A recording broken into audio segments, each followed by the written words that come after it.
Pinaghahanap pa rin ng mga otoridad ang driver ng kotseng namaril matapos makagitgitan ng isang AUVX o UV Express van sa EDSA. Panawagan ng biktimang pasahero, makonsensya ang namaril na motorista. Balita hatid ni Steve Dailisan.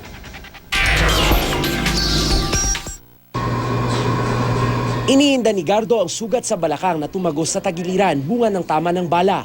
Nakasakay daw si Gardo sa UV Express na biyaheng Fairview nitong Lunes ng gabi.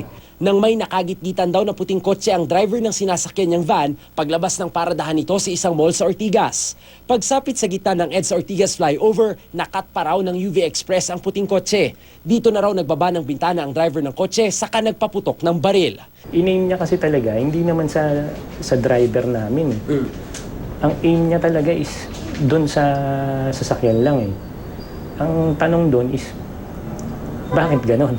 Di paligtas sa peligro si Gardo, lalo't sasailalim pa raw siya sa mga pagsusuri.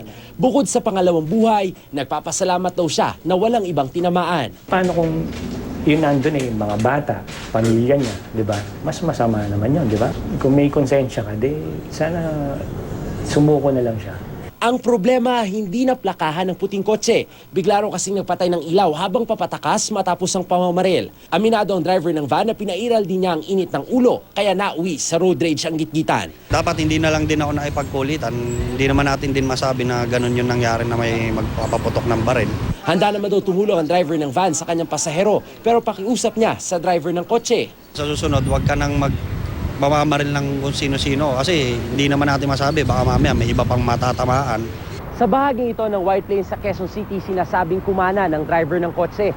Suntok sa buwan ngayon ang pag-iimbestiga ng mga otoridad, lalo't malabo raw ang kuha ng CCTV camera ng MMD sa bahagi ng Ortigas flyover.